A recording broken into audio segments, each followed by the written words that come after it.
Քո հրաշքն ամեն օր ուղերձների շարք։ Աստված ամեն բան գիտի։ Գուցե այսօր քո կյանքում մի շրջան է, որը նման է Դավիթ թագավորի բնորոշմանը, երբ նա անցնում էր մահվան շուքի ձորով։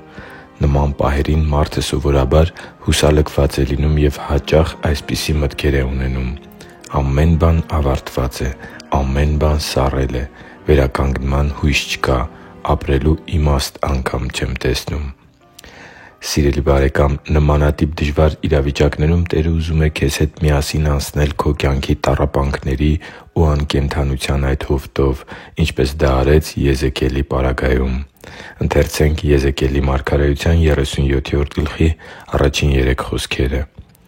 «Տիրոջ ձեռքն ինձ վրա եղավ և ինձ դուրս հանեց Տիրոջ Հոգով ու ինձ վայր դրեց դաշտի մեջ, որ լիքն էր ոսկորներով, և ինձ պտտեցրեց նրանց վրա չորս կողմը, և ահավասիկ նրանք չափազանց շատ էին դաշտի երեսին, և ահա շատ չոր էին։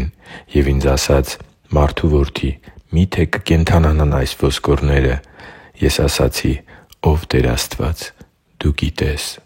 Այս հատվածում Աստված հարց է ուղղում Եզեկիելին. այս ոսկորները կարո՞ղ են կենդանանալ։ Նույն կերպ այսօր Նա քեզ է հարցնում. հավատո՞ւմ ես, որ քո կյանքի անշունչ ոլորտներն ու անկենդան հարաբերությունները, այդ ոսկորները կարող են կենդանանալ։ Հավատո՞ւմ ես, որ Ես կարող եմ հրաշք գործել քո կյանքում։ Երբ Աստված նմանատիպ հարց է ուղղում, Նա չի հարցնում, որպեսզի պատասխանն իմանա, այլ որպեսզի մենք սկսենք խորհել դրա շուրջ։ Աստված տեղյակ է քո կյանքի իրավիճակին և քո հոգեվիճակին։ Նա գիտի, որ դու մահվան շուքի ձորով ես անցնում արցունքների ու տրտմության միջով։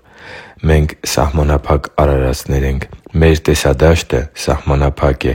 Մեր հասկացողությունը սահմանափակ է։ Բայց Աստծու համար օտար բան չէ այն ցավը, որով դու ես անցնում։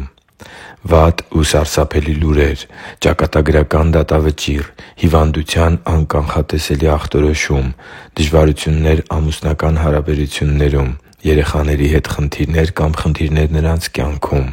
և այլն։ Բայց Աստված ամենայն մանրամասնությամբ տեղյակ է քո իրավիճակից։ Նա ուզում է քեզ հետ միասին անցնել տրտմության այդ հովտով և քո ձեռքից բռնած քեզ անցկացնել մահվան շուքի ձորով։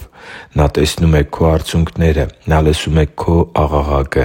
Երբ այլևս ոչ մի ելք չկա, թույլ տուր, որ Աստծու Խոսքը քաջալերի քեզ։ Քեզ համար կա հույս, կա ապագա, կա աստվածային մի ծրագիր, որը քո պատկերացումներից վեր է։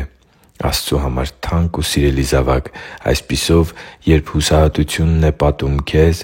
նետվի՛ր Տեր Հիսուսի ոտքերի առաջ և աղոթի՛ր. «Տե՛ր, միայն Քեզ է ամեն բան հայտնի։ Շնորհակալ եմ, որ Դու ինձ համար լուսավոր ապագա, հրաշքներ և հույս ես պատրաստել։